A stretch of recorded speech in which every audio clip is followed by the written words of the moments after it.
nuestro Dios.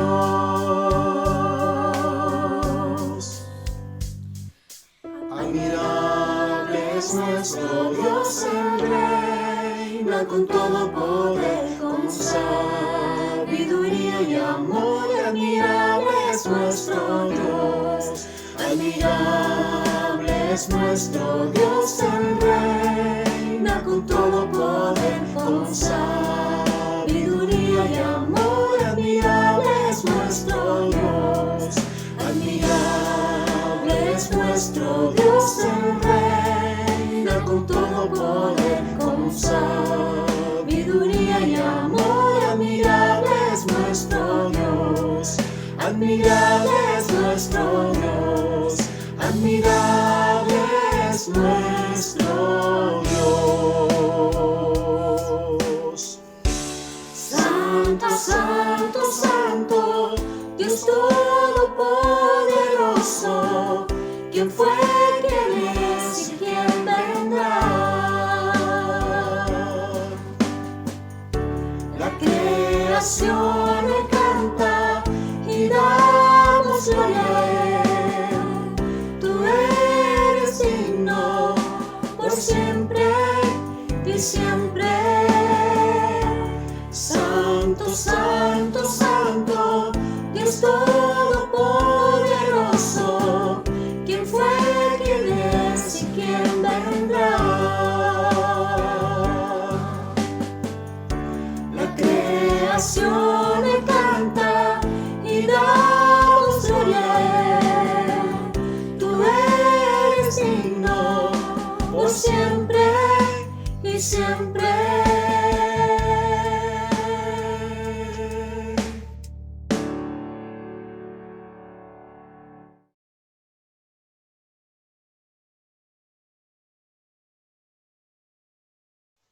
Y tenemos hoy día una pareja que nuestro hermano Jaime Palma y nuestra hermana Karen, su esposa, están trabajando con ellos desde que nos pusimos en contacto. Ellos son la familia de Diego y Darmari. Así que voy a recorrer rápidamente, si tú o el hermano César también los pone ahí en pantalla general, porque hoy día queremos saludarlos, queremos conocer de ellos, y a modo también de testimonio con la congregación, queremos saber quiénes son, cuánto tiempo están aquí en Chile, ¿cierto? Y queremos hacerte una o dos preguntas que ambos van a responder también con nosotros. Así que en primer lugar, pueden saludar a la congregación Diego y Darmari. Hola, buenos días a todos. Ahí están. Y queremos entonces, queremos conocerlos, queremos saber de ustedes a través básicamente de dos preguntas que estamos haciendo a las personas que están con nosotros participando. ¿Qué ha significado para ustedes, Diego y Darmari, estar con nosotros a través de los cultos online? Así que, por favor, cualquiera de los dos puede contestar en primero. Sé que van a contestar los dos, así que... Bueno, primeramente, ha sido una experiencia muy agradable de enseñanza y aprendizaje.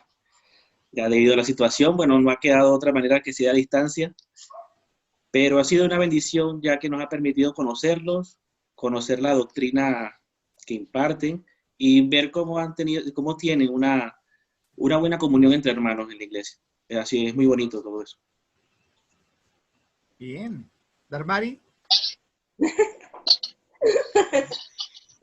No, igual hemos aprendido mucho, nos ha cambiado la forma de ver la Biblia, o sea, de verla realmente como es, aprendiendo mucho, y bueno, principalmente gracias a Jaime y a Karen que nos ha guiado en todo esto, que es nuevo para nosotros. Perfecto. Y tenemos una segunda pregunta para ustedes también en esta mañana. De las cosas que hemos estado enseñando como congregación, sé que participan también en otras instancias, en otros días, ¿qué han podido llevar a la práctica de la enseñanza recibida?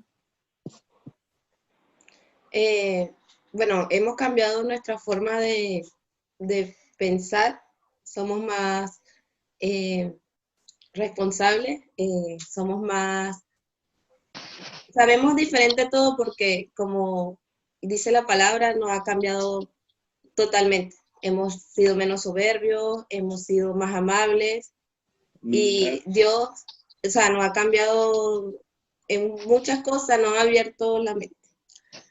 Sabiendo que siempre Dios nos está viendo, sabiendo que en cualquier acción, bueno, ya no vivimos para el pecado, como que, ¿sabes? Porque sabemos que Dios nos está viendo y que tenemos un compromiso con Él.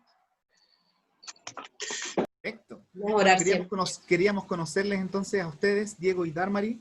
Están con nosotros quizás desde junio más o menos. Sí, aproximadamente. ¿Cierto? Y están ahí siendo aconsejados, discipulados por Jaime y Karen. Así que bienvenidos a la Iglesia Bautista Vida Nueva, el Señor les bendiga. Y muchísimas gracias. Verles luego para poder estar presencialmente con ustedes. ¿Sí? Esperemos que sí. Bendiciones entonces para ustedes. Amén, amén. Queremos pasar a este tiempo entonces de enseñanza a través de la palabra del Señor, y tenemos un invitado especial en el día de hoy. Así que damos un fuerte saludo, un fuerte aplauso a nuestro hermano Pastor David Roger. El Señor le bendiga, Pastor.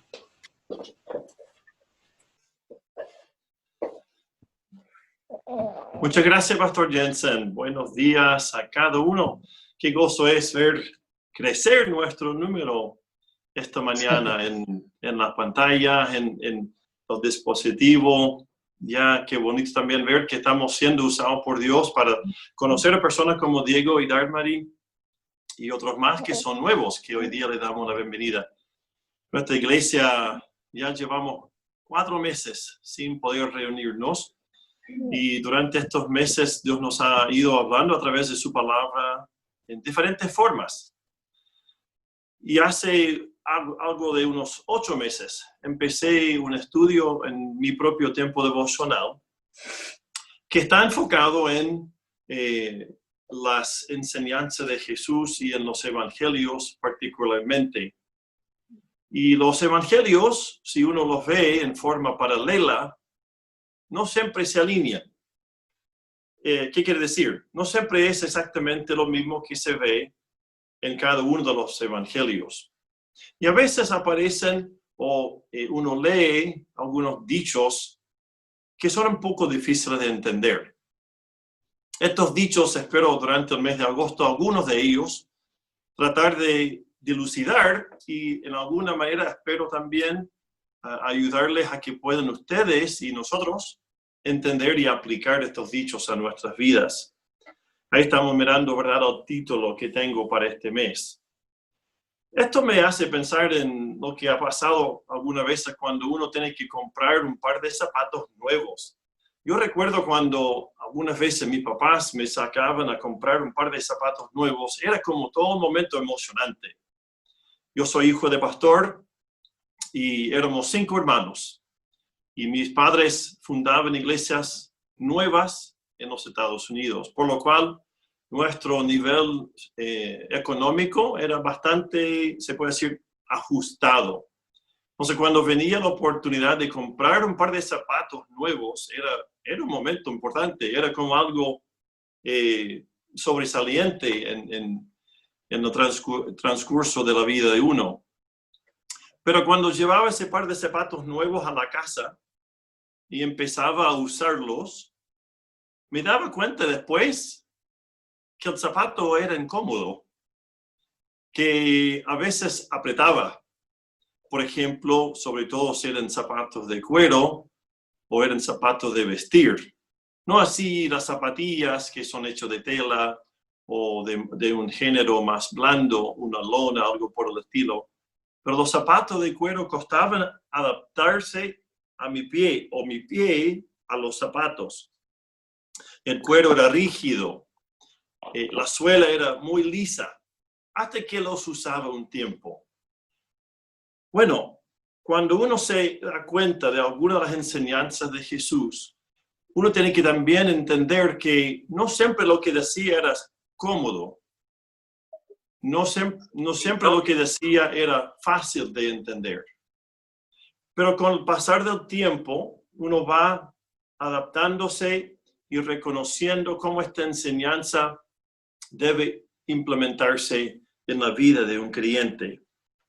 Ser un creyente, ser discípulo de Jesús, no siempre tal vez sea cómodo. Por ejemplo, escucha algunos de estos textos. No los busques, los vamos a ir viendo en su momento. Pero a ver cómo le calza. Por ejemplo, el primero. Y cito, porque os digo que si vuestra justicia no supera la de los escribas y fariseos, no entraréis en el reino de los cielos. Interesante. Otro.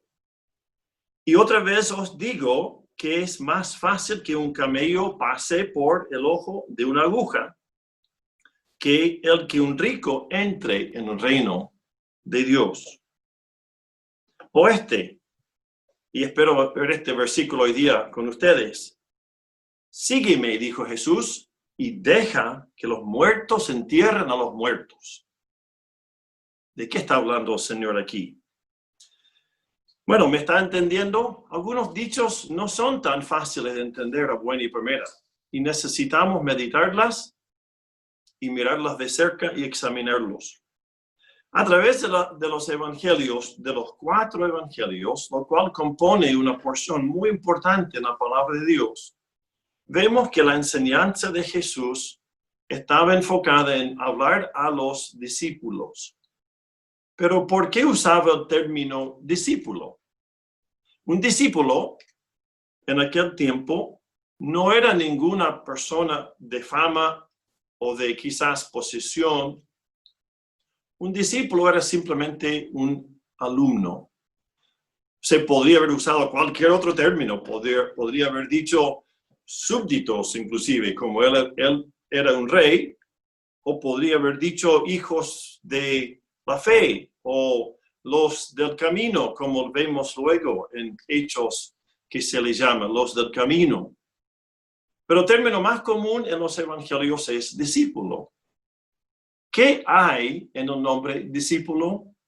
Bueno, vamos a empezar hoy día hablando de cómo ese término se relaciona con nuestra vida. Y quiero hoy día hablar de el costo de ser discípulo. ¿Cuál es el costo de ser discípulo? Quizás tú has sentido en tu vida, quieres seguir a Cristo, quieres caminar con Él, quieres vivir en comunión con Él. Pero hay un costo para ser discípulo. Y para entender este costo, les invito a mirar allá en sus Biblias a Mateo 8, versos 19 al 22, para comenzar esta mañana. Mateo 8, 19 al 22. Permíteme leérselo de la Biblia de las Américas. Y un escriba se le acercó y le dijo, Maestro, te seguiré a donde quiera que vayas. Y Jesús le dijo, las zorras tienen madrigueras y las aves del cielo nidos, pero el Hijo del Hombre no tiene dónde recostar la cabeza. Otro de los discípulos le dijo, Señor, permítame que vaya primero y entierre a mi Padre. Pero Jesús le dijo, sígueme y deja que los muertos entierren a los muertos o a sus muertos. Ser discípulo de Jesús tiene un costo.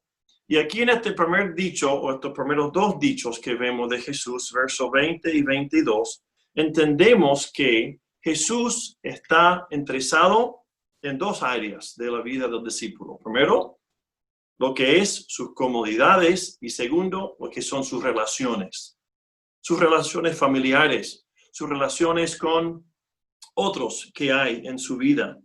Y nos hace ver que por sobre aún la familia y aún por sobre la comodidad, Él nos invita a ser discípulos cuando estamos dispuestos a hacer su voluntad. Yo no puedo imaginar a alguien realmente en una situación de un funeral, actualmente decirle a Jesús, como en verso 21, permite que vaya a enterrar a mi Padre. Ese discípulo, lo más probable, no estaba actualmente en el momento de una pérdida de un ser querido. Pero es como una imagen o una figura de ¿qué cosa? Uno de los momentos más dolorosos de la vida. Y en ese momento doloroso, en ese momento de pérdida, aún en ese momento el discípulo se da cuenta que Cristo es a quien sigue. Por ejemplo, mira un poco más adelante en capítulo 10 de Mateo, Mateo 10, verso 34, donde Jesús amplía este concepto y dice así, verso 34 de Mateo 10. No penséis que vine a traer paz a la tierra. No vine a traer paz, sino espada. Porque vine a poner al hombre contra su padre, a la hija contra su madre, y a la nuera contra su suegra. Y los enemigos del hombre serán los de su mismo. El que ama al padre o a la madre más que a mí, no es digno de mí. Y el que ama al hijo o a la hija más que a mí, no es digno de mí. Y el que no toma su cruz y sigue en pos de mí, no es digno de mí. En otras palabras, Jesús está diciendo que la relación familiar debe estar sometida a la relación con Él. No es que Jesús está enseñando una forma de trato despectiva hacia la familia. No es que Jesús está diciendo que está bien que existen odios entre los familiares. La palabra de Jesús aquí con estos dos dichos difíciles con respecto a la familia enfoca a qué cosa? El costo de seguir a Él. Y es un costo que es importante, pero no debemos entenderlo como literal, debemos entenderlo como hipérbole. Sí, Jesús usaba hipérbole. Hay inclusive algunos dichos que veremos donde usa sarcasmo, pero este es hipérbole. Está dando una forma de expresión exagerada. Y en esta expresión, en cuanto a la familia, Jesús hace ver que la familia viene después de Él. Pero a lo mejor cuesta entender por qué. O a lo mejor cuesta entender en qué sentido viene Él primero. Bueno, mira por ejemplo a Juan 15. Juan 15, mi estudio durante estos meses nos va a hacer pasear a través de los evangelios en diferentes textos. Así que espero que tenga listos sus dedos para seguir dando vuelta a las páginas. Escucha lo que dice Jesús en Juan 15, 13. Nadie tiene un amor mayor que este, que uno dé su vida por sus amigos. ¿Por qué está pidiendo Jesús ser más importante que la familia o, por decir, por encima de la responsabilidad o la lealtad familiar? ¿Por qué dice eso? Porque un discípulo entiende que hay uno solo que murió por él. Es decir, la lealtad nace ¿de qué relación? De la relación del discípulo con su Señor. Jesús es el único que murió por nosotros. Y luego Él explica en capítulo 15 cómo lo va a hacer. Más adelante, uno de los mismos discípulos, el apóstol Pablo, en Romanos 5, versos 7 al 8, se toma de este concepto de dar la vida por uno o de atrever inclusive dar su vida por otro. Y Pablo en Romanos 5, 8 dice que, en Romanos 5, 7 dice que no hay ni siquiera quien pudiera atrever dar su vida por uno bueno. Pero Jesús, aun cuando éramos pecadores, dio su vida por nosotros. Versículo 8. En otras palabras, Jesús es el que dio todo. Yo sé que tenemos muchas razones por las cuales agradecer al Señor por nuestras familias y por nuestras mamás, papás, hermanos y otros más. En muchos sentidos, lo que somos como individuos se debe a la bendición de haber tenido una familia que nos ayudó o de alguna manera haber recibido de esa familia. Pero hermanos, ser discípulo en primer lugar, debemos reconocer que no puede interferir la familia con seguir a Él. Él necesita estar en primer lugar. Por ejemplo, volvemos a Mateo 10 otra vez. Mateo 10, y creo que esto es de todos los versículos, uno de los textos que más fácilmente se puede entender, que se puede también reconocer. Y aquí vemos un ejemplo Mateo capítulo 10 y el versículo 24. Recuerden de este texto, lo cité en delante. Y los discípulos se asombraron de sus palabras, pero Jesús respondiendo de nuevo les dijo: hijos, qué difícil es entrar en el reino de Dios. Verso 25. Es más fácil que un camello pase por el ojo de una aguja, que un rico entre en el reino de los cielos. Otra vez que se nota que los dineros, las posesiones, la posición en la vida no puede reemplazar a Cristo. No puede tomar el lugar de Él. En otras palabras, como seguidores de Cristo, estamos nosotros siguiéndole a Él por sobre todas las cosas. Por sobre lo más preciado, la familia. Por sobre lo que más nos costó obtener, es decir, la riqueza o las posesiones. Y por sobre lo que significa cualquier otra relación mundana. Hay un texto también que vamos a ver más adelante que nos recuerda, Jesús dice: basta que el alumno sea como su maestro y que el discípulo como su amo o como su señor o como su maestro. Ese versículo también hace ver de que a dónde va esta relación tan férrea, tan íntima, tan cercana. ¿Por qué dice Jesús que Él tiene que ser primero que la familia, que las posesiones o que las cosas en la vida? Porque yo quiero llegar a ser como Él. Esa es la meta del discípulo.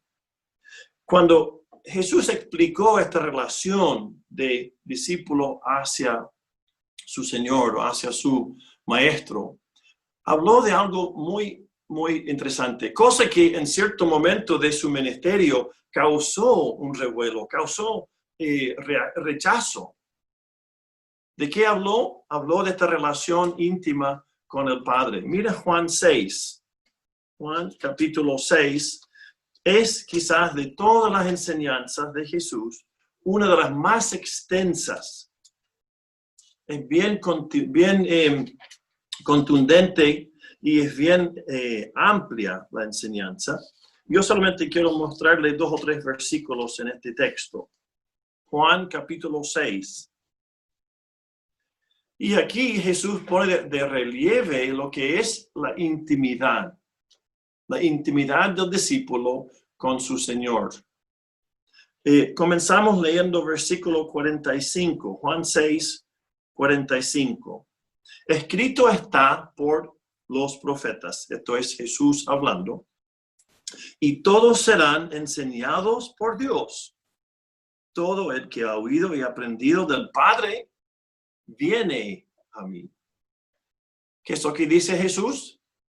Que cuando uno le sigue a Él, cuando uno viene a Él, ¿qué sucede? Será enseñado por Dios. Enseñado por Dios.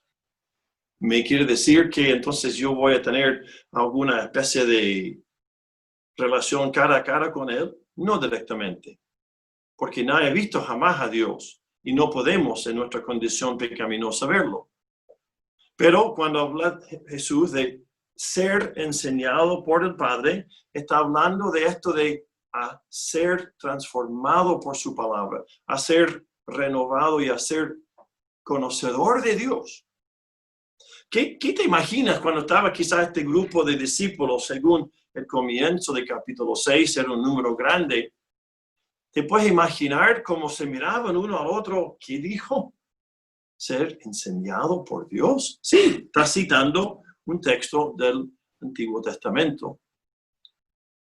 Y lo que él entonces está enseñando a sus discípulos a lograr es esa relación personal con Él.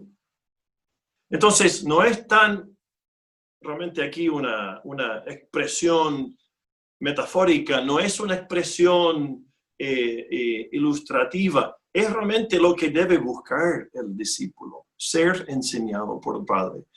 Amar al Padre tanto que reconoce su voz. Mira más abajito en verso 51 del mismo capítulo 6. Dice así, 6:51. Yo soy el pan vivo. que descendió del cielo. Si alguno come este pan, vivirá para siempre, y el pan que también daré por la vida del mundo es mi carne.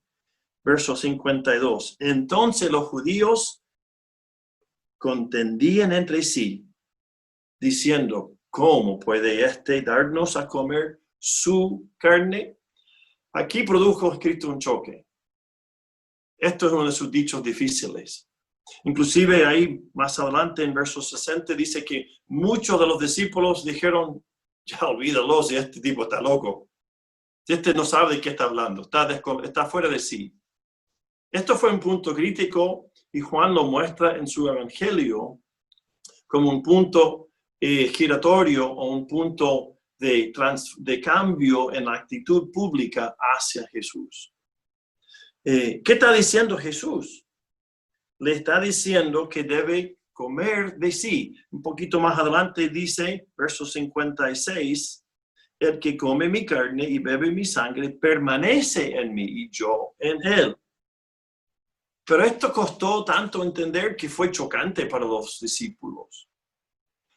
Los discípulos, hablando de la totalidad de ellos, no pudieron entenderlo.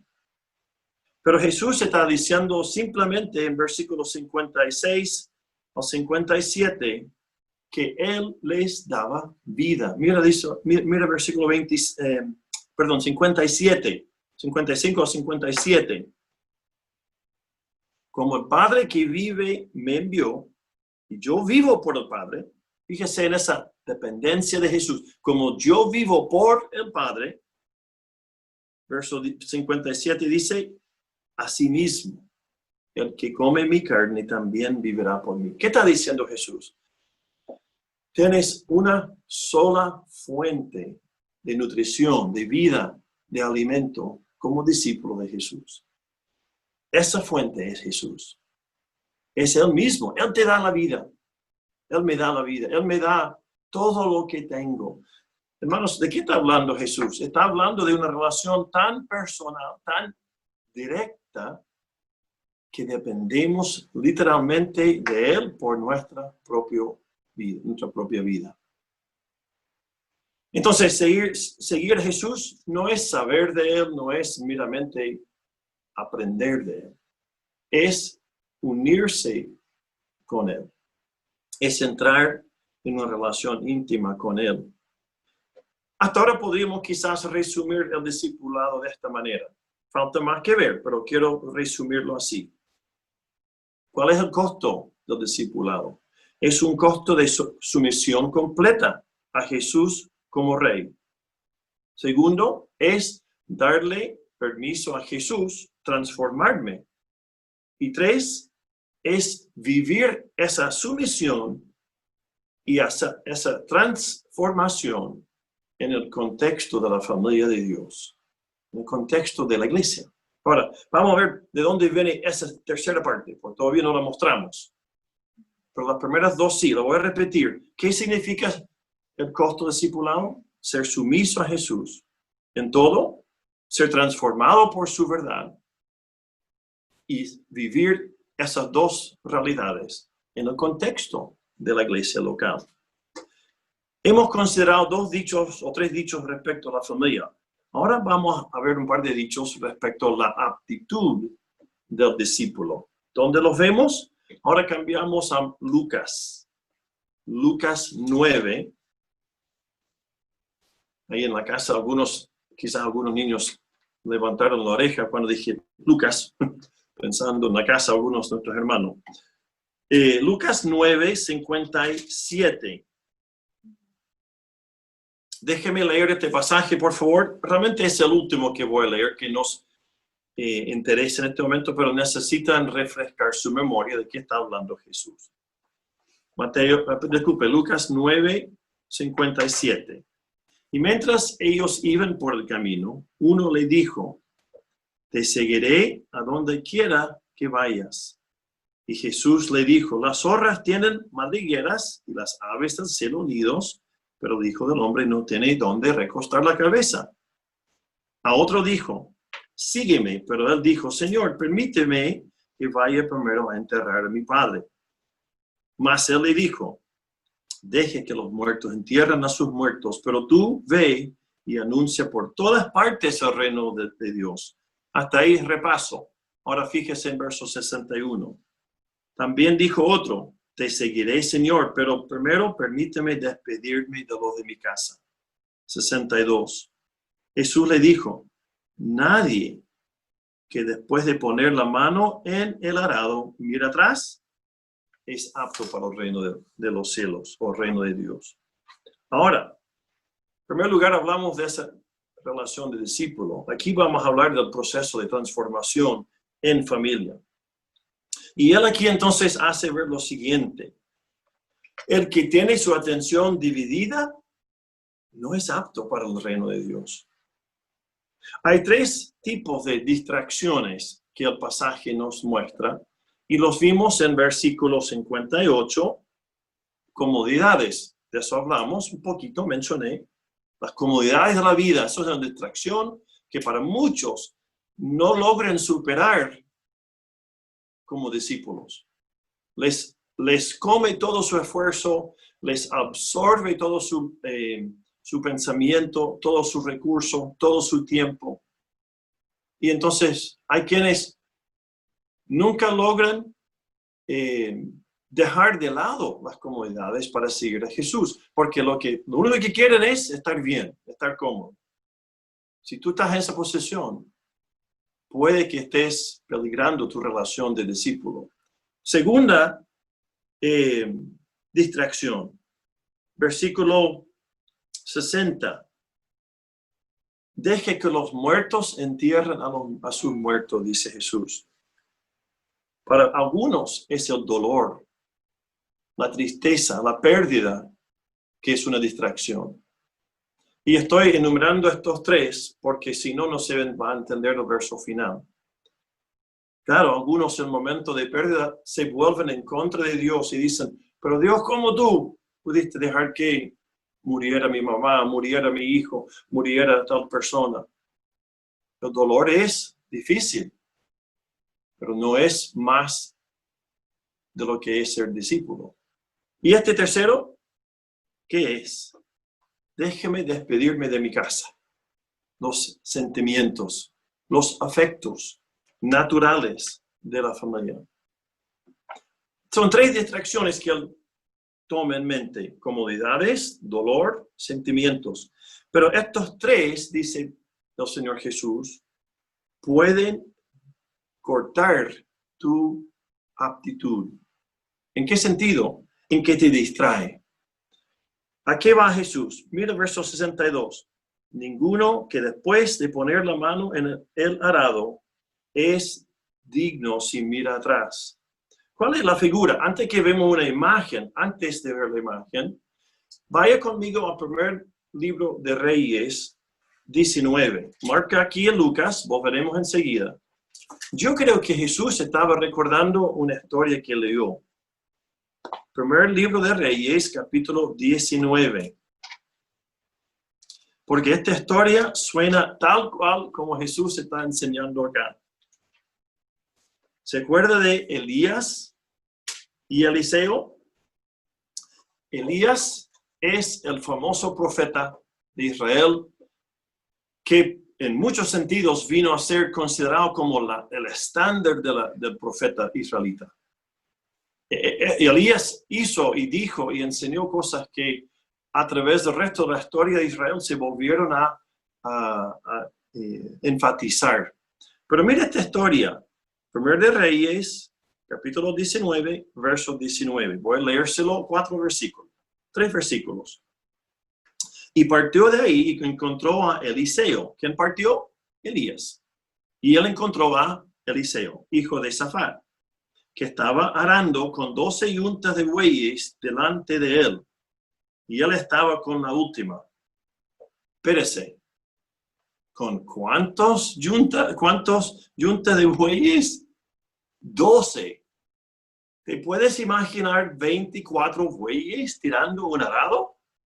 Tiene que haber sido Eliseo, un tipo, pero musculoso, maceteado, tremendo. no me puedo imaginar. Yo no podría controlar a una yunta de bueyes. Imagínate 12. Es como tremendo. Este hombre es un hombre sobresaliente, por lo menos en lo físico. Elías pasó a donde él estaba y le echó su manto encima. Pasó de lado y le tiró el manto. Dejando él los bueyes, dejando Eliseo los bueyes, corrió tras Elías y dijo, permíteme besar a mi padre y a mi madre y entonces te seguiré. Exactamente lo que dijo Jesús en Lucas capítulo 9. ¿Te das cuenta? Y él le dijo, ve, vuélvete pues. ¿Qué te he hecho yo? Verso 21. Entonces se volvió dejando de seguirle, tomó el par de bueyes y los sacrificó, y con los aparejos de los bueyes coció su carne y la dio a la gente y ellos comieron. Después se levantó y fue Elías tras Eliseo y le servía.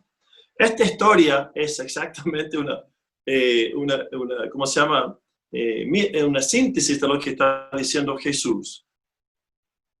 Ahí estaba Eliseo haciendo su trabajo, pasando por el campo, arando con todos estos animales, seguramente sudando la gota gorda y trabajando fuertemente. Y ahí vemos algo de lo que pudiera haber sido, pero este es un solo caballito.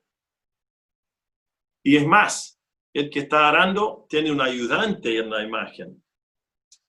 Pero Jesús hace ver con esta figura que hay que concentrarse en seguirlo.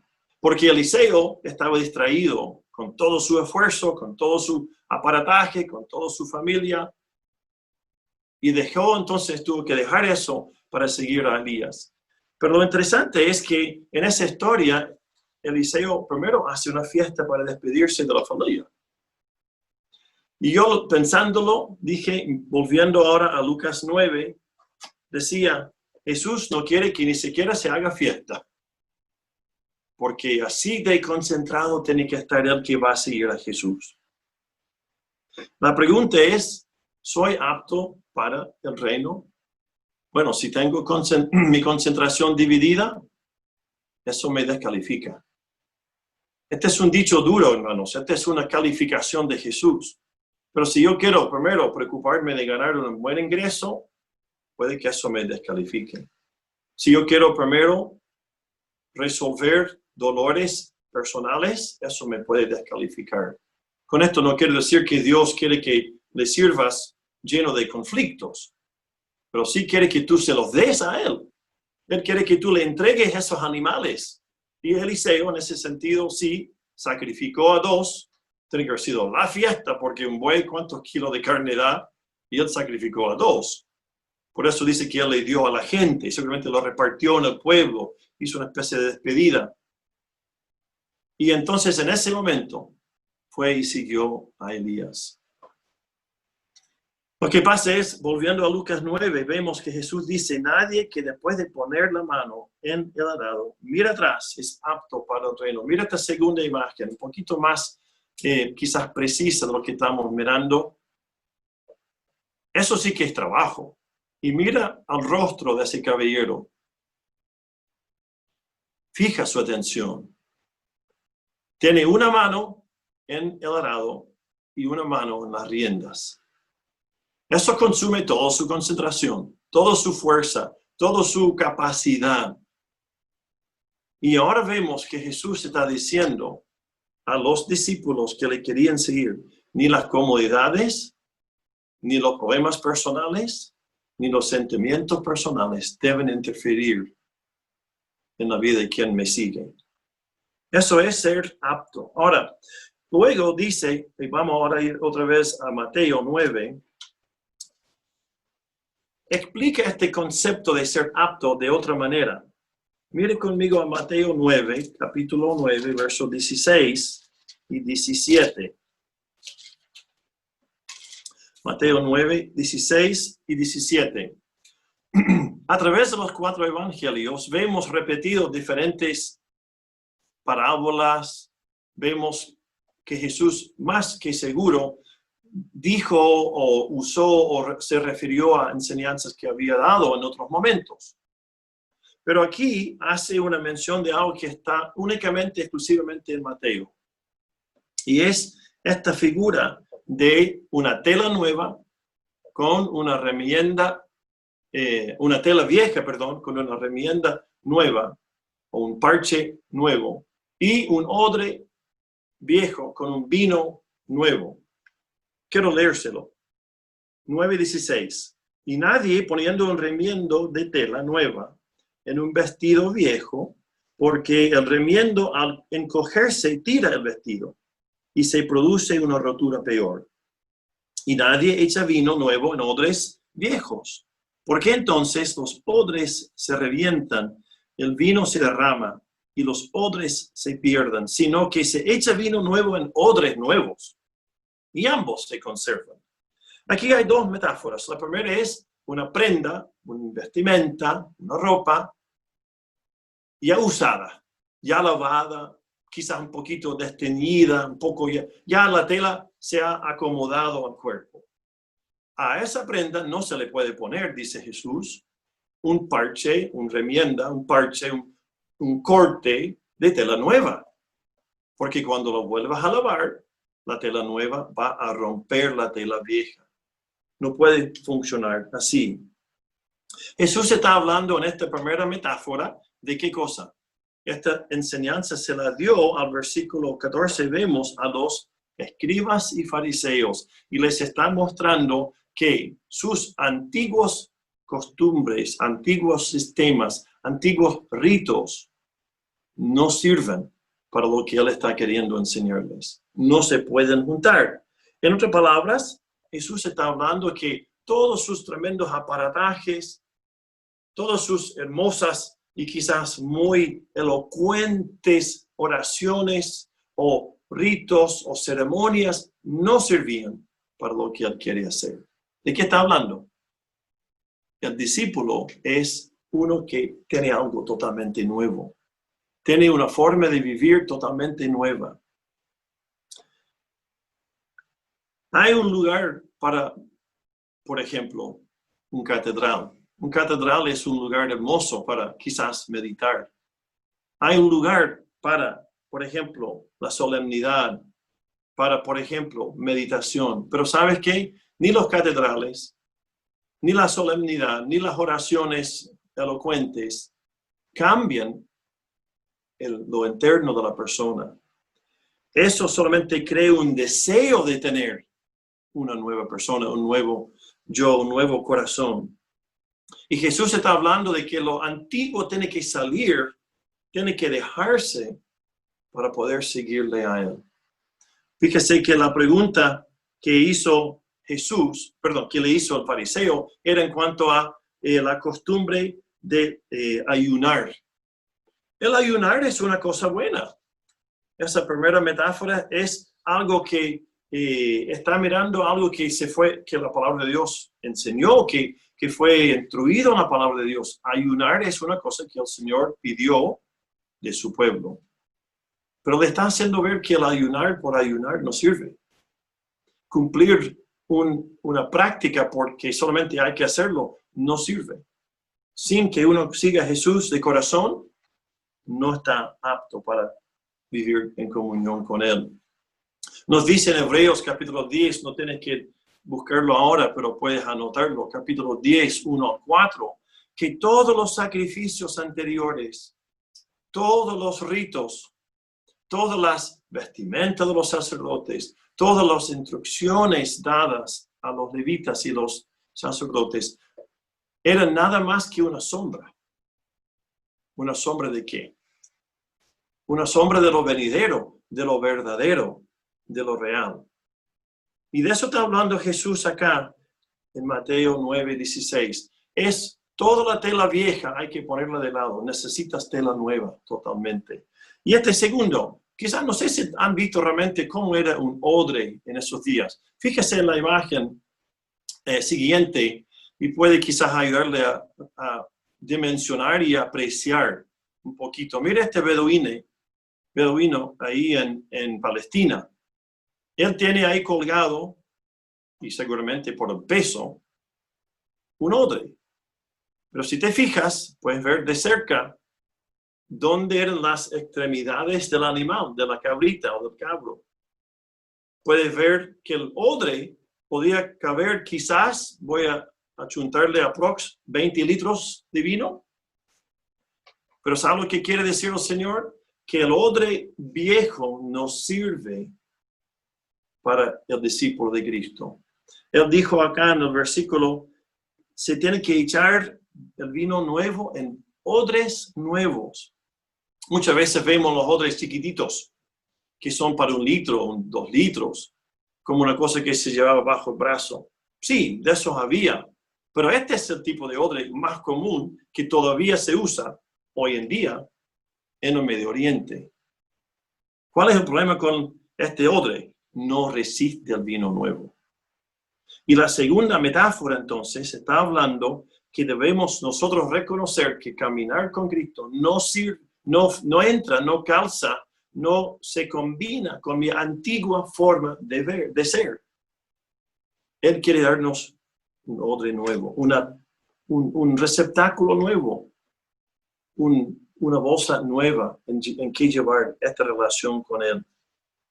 Jesús está hablando a este fariseo de su apego a las cosas antiguas. Y le está haciendo ver que no sirve eso para un discípulo. Entonces, Él está ayudándonos a pensar, ¿qué es lo que necesitamos eliminar para caminar con Él? En otras palabras, si queremos ser transformados como discípulo, si queremos realmente conocerle a Él como Padre Celestial, como Él quiere que lo conozcamos, tenemos que desechar aquellas cosas antiguas.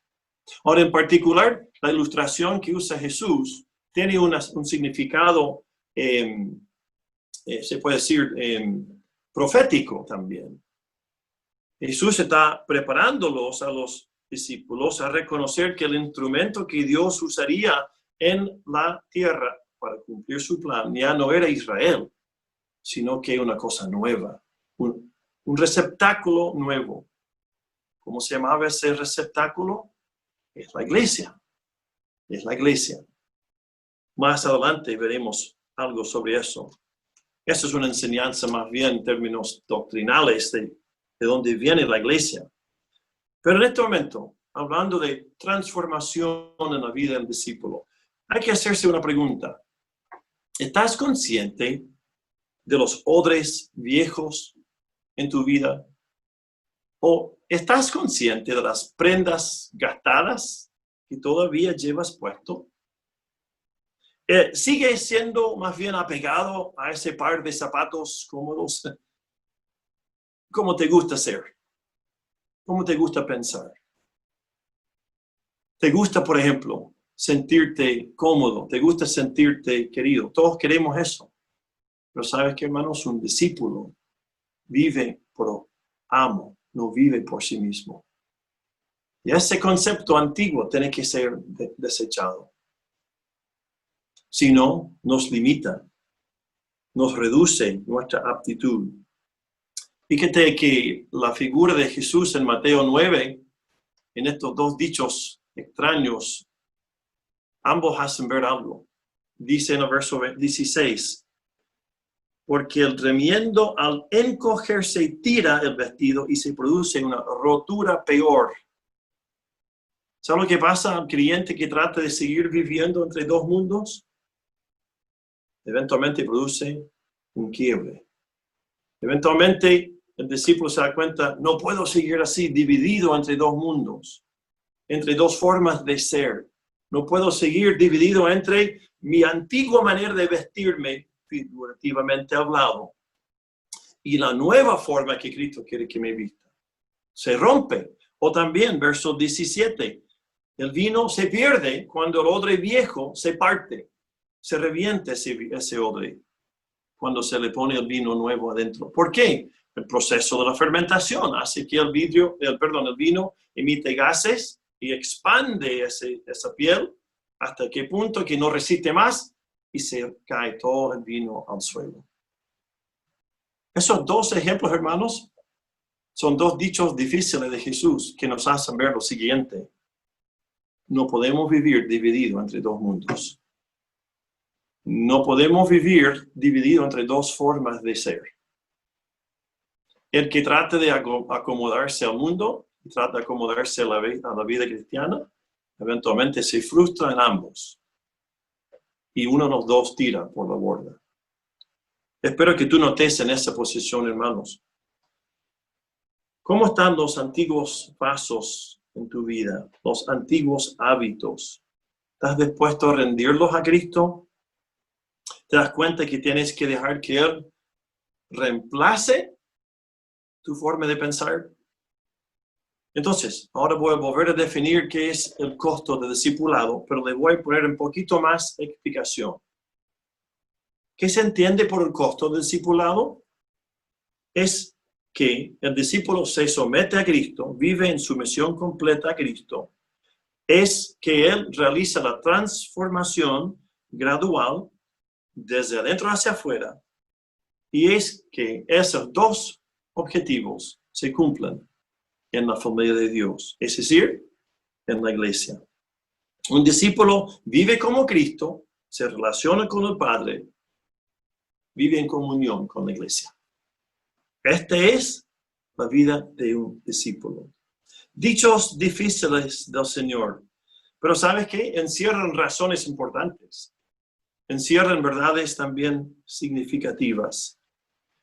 En este momento algunos pueden estar sintiéndose como ¿cuánto le cuesta llegar a ese punto? Bueno, yo también, hermanos, al estudiar esto me he sentido así más de una vez. Pero para cerrar, déjeme mostrarle lo siguiente. No lo busque, solamente escuche.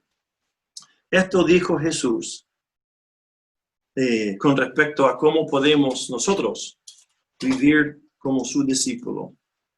Ningún siervo puede servir a dos señores, porque o aborrecerá a uno y amará al otro, o se apegará a uno y despreciará al otro. No podéis servir a Dios y a las riquezas.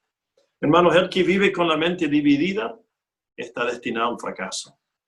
El que vive con el corazón en manos del mundo, en manos de sí mismo, está destinado a ser un discípulo no apto para el reino.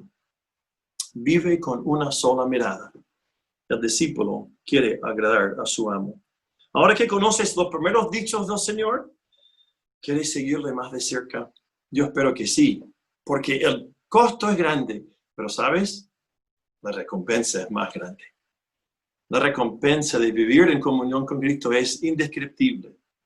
Es más, es lo único que nos satisface. Es lo único que realmente llena la vida. Es lo único que realmente vale la pena por lo cual vivir. Ten por cierto que si tú te sigues a Jesús de esta manera, sigues de cerca, Él nunca te fallará. Nunca te dejará solo. Lo único que Él te pide es entregarte de lleno a Él. Oremos para terminar. Señor, gracias por esta mañana, por el privilegio que tú nos has, Señor, invitado a seguir a Cristo. El privilegio, Señor, de tener tu palabra que nos instruye en cómo seguirlo. Y, Señor, también estas figuras de lenguaje, estas hipérboles y estas metáforas que nos hacen entender verdades tan fundamentales para la vida del discípulo. Señor, si alguien esta mañana sigue indeciso, tal vez esté, Señor, queriendo gustar un poquito del mundo, pero tal vez seguir también a Cristo. Ayúdale a saber, Dios, que eso no le lleva a ningún lugar.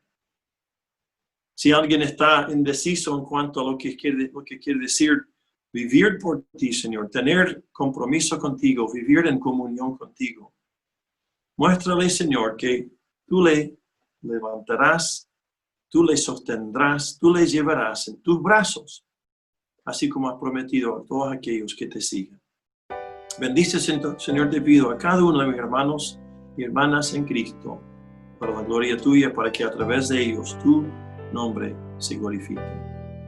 En nombre de Jesús. Amén. Gracias, hermanos.